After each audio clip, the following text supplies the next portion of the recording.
Welcome back to Navigating the Shift. We're Annabelle and Sarah. Today we're going to give you a little bit of update of some of the things that are going on around the world, some good news out there, and also talk about what do we do when we've finished fighting this battle, once the shift has become. It's time for us to start focusing on who we're going to be after all this. So really good news, of course, is that Harvey Weinstein is sentenced to 23 years. Woo! I mean, get him off the street. Right? Yeah. Exactly. And what's amazing about it is it signals that the old system no longer has power. You know, everybody knew this guy was doing this for a long time, and he's gotten away with it forever.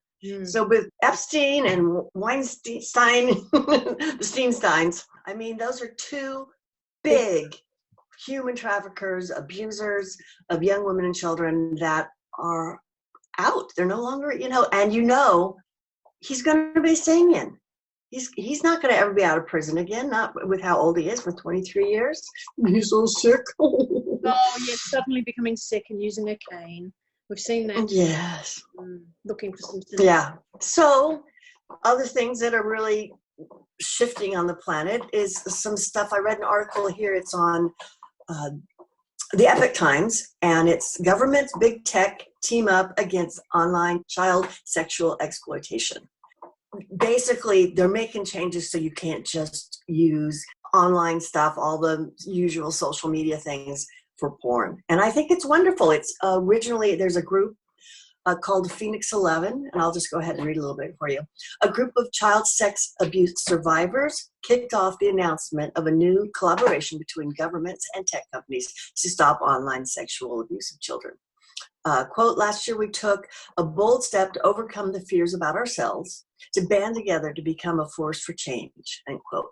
The group said in a video presented to the Department of Justice on March 5th.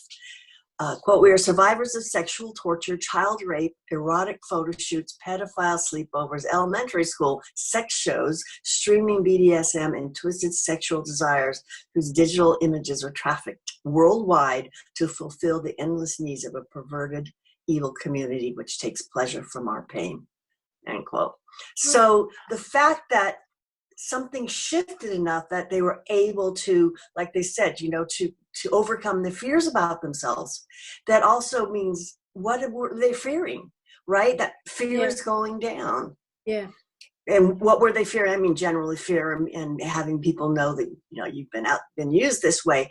But does that mean that threats are gone now so they can come out and will do stuff? Must be. So the idea with the tech companies is they're looking at ways they can use encryption, or should the law enforcement be able to see things, should be encrypted or not, basically. Keeping your personal information safe versus having the ability to go in and find the bad guys and stop what they're doing. So big changes. It is. 2 mornings ago, I woke up with the most sublime feeling that we were on the right track. That's happened a couple of times. It feels like, and also one afternoon as well during this week. Just so very, very clear that something has happened. Something as big had happened, and we're becoming a bit more free, and things are being like a big step up. And I was checking in with like some of the Facebook groups, and there were other women on there going, I just feel so amazing. I can't understand why. And I'm like, that's what it is. I'm very sure. It's not, I checked the Schumann resonance. It wasn't anything to do with that. It's the connection, right? Connection to the collective, that there's something that's working. We've taken another step closer to the new world. It's just beautiful. Yes, something's lifted for sure. I've been feeling, I've talked to several other people who are just going, that just sort of like worry or anxiety or stress, that kind of thing is just gone. I know everything's going to be fine. Yeah. I'm like, yeah. I'm feeling it. So as we go forward and we are done with this battle we've been fighting our whole lives, really. How many lives? Goodness. Yeah, that. Phew.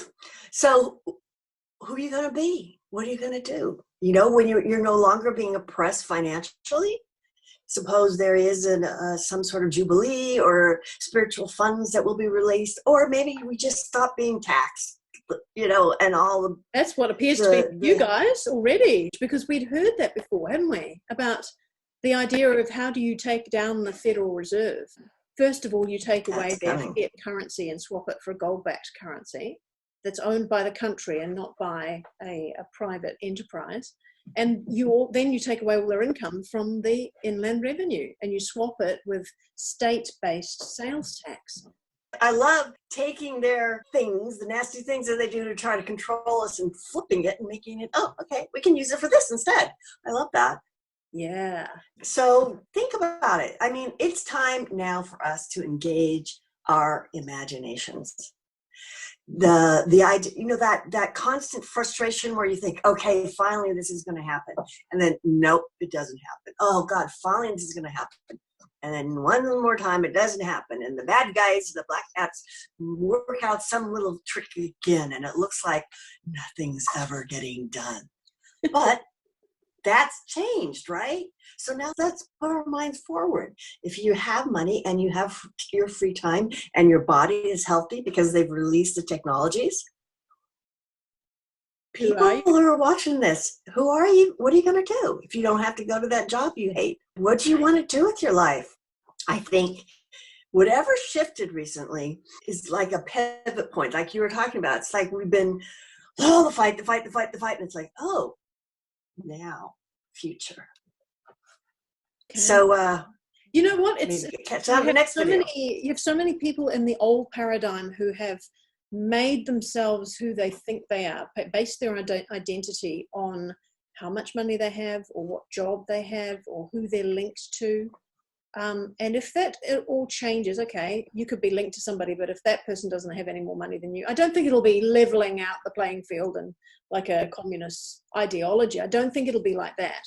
But the fact that it's like just simply lifting, like there's a safety net underneath. So if you don't have work for 6 months for whatever reason, you won't end up homeless. You won't end up in debt. All of it's still covered, and that safety net makes such a big difference.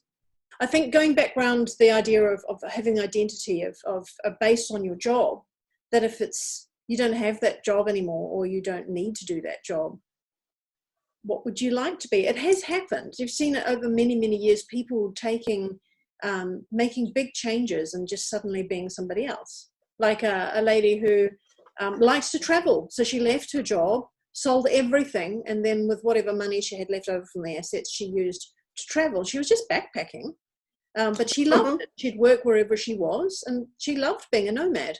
Another guy who ran a big recruitment agency, they don't need them anymore because a lot of the recruitment is done online, direct with the companies. And so he now works with people, teaching them how to fall off horses. I think I might have mentioned that one before. It's like not stunts as in doing tricks, but being safe when you. I was just saying, I know how to fall off horses. Not something Safely. I need to learn anymore. Thank you. Safely, yeah, to prevent injury. I mean, because he loves horses. And just to be able to find jobs that are completely different.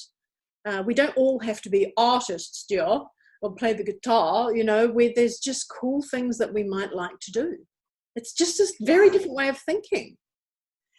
It's going to be, once the people who are going to have their eyes opened forcefully after the shifts, once we're still asleep, once we get through that shock with them, think of how many people really aren't anything but their job. Yes. And if they're not doing that, like we talked before, people when they retire and they just crash and burn. So that's why I'm encouraging everybody to start thinking about it. Plus, it puts a lovely energy into the air, that hope, and that's exactly what we need. And we need to be patient. It's not going to be tomorrow. I don't know. I wouldn't mind having horses again. If my body was fine, I really miss horses. I've had horses on and off throughout my life, despite what the doctors say from all my injuries. That would be gorgeous. Yeah. I'll be a mad cat lady. Yeah. Okay, I'm working on the hair, right? Good one. Yeah, and a garden. We both talked about this before. We want a garden. Music for me, music is so important for me. Yeah, yeah. You know what? Because if you suddenly end up with a population that are getting innovative and creative and inventive, that you just may find that the progress on things that have been kind of neglected for a long time suddenly burst into life, and we'll get progress in artistic areas that we haven't had for a long time. I mean, looking at our Australian government, they've you know, they cut funding for the arts. Then they took our Australian Council of the Arts, which decides which arts organisations around the country get the funding, and just knocked off like a third or 2/3 of their entire income. And not all of it came back again. Now they've decided we're not going to have an arts ministry at all. It's going to be combined with roads and transport. Not quite sure how. So these people are not, they're in the old paradigm. They don't understand that artistic pursuits is really going to be where the focus is going to be.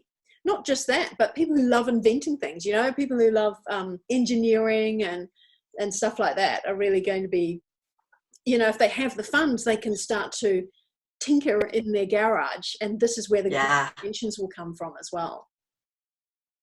Yeah, I think the thing that makes humans unique, which is why there's so much attention on us, is our ability to create, to innovate. You know, that creative spark, make something new. You know, I think that's like fascinating, and more people will have a chance to embrace that part of themselves. Create, whether, you know, whatever it is you're creating, inventing something, cooking a meal, you know, whatever it is, doing something new.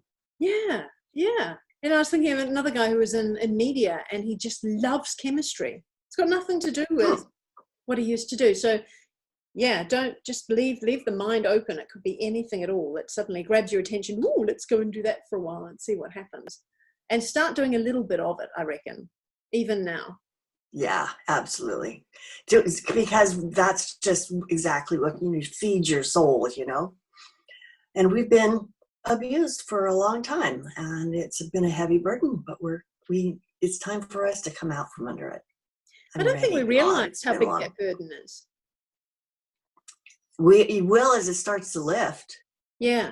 It's a bit like, you know, a child that is brought up in a household where they've not known anything other than abuse, so they don't know that it's different from others. And it's not till they get to adulthood and see how other people raise their children, or something forces them to look at it, that's when the angst and the horror of it all comes out, right, where they realize what they've been through, and only then can they start to heal and mend. Yeah. It's like when you do that on a global scale. It's wow. What's coming is going to be very intense, but also wonderful. Looking forward to it. Well, that's it. That's it. Thanks for joining us. Bye. Bye.